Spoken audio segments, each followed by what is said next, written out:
প্রায় সকাল থেকে বৃষ্টি হচ্ছে, আজকে একটু বৃষ্টিটা কমিয়েছে, মানে বৃষ্টিটা যে সকাল থেকে হয়নি দেখা যাচ্ছে। তো কি ভাবলাম একটু বাড়িতে ঘুরে আসি, তাই যাচ্ছি অন্ডাল এয়ারপোর্ট। দেখে অনেকদিন যাইনি, আজ থেকে 3 বছর আগে একবার গিয়েছিলাম, আর এখন একবার দেখে ঘুরে আসছি এখন। তারপর আমরা আস্তে আস্তে ধারে পাশের ভালো ভালো ভিউ দেখতে দেখতে পৌঁছে গেলাম অন্ডাল এয়ারপোর্ট। তো গাইস এয়ারপোর্ট পৌঁছে গেছি, এয়ারপোর্ট এখন এটার দিকে হেঁটে হেঁটে যাচ্ছি। তো গাইস আমাদের মতন অনেক লোক দাঁড়িয়ে ছিল প্লেনটা ওড়া সেটা দেখার জন্য, আর মনে সে ইচ্ছা যে কোনো একদিন চাপবো। তো গাইস এই প্লেনটা মানে এখন ল্যান্ড হয়েছে, প্যাসেঞ্জাররা সব নামছে মনে হচ্ছে।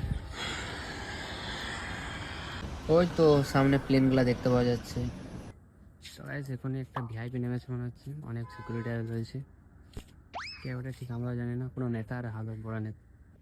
আমি কোনোদিন প্লেনে চাপিনি, তাই আমাদের জন্য এগুলো অনেক আশ্চর্য।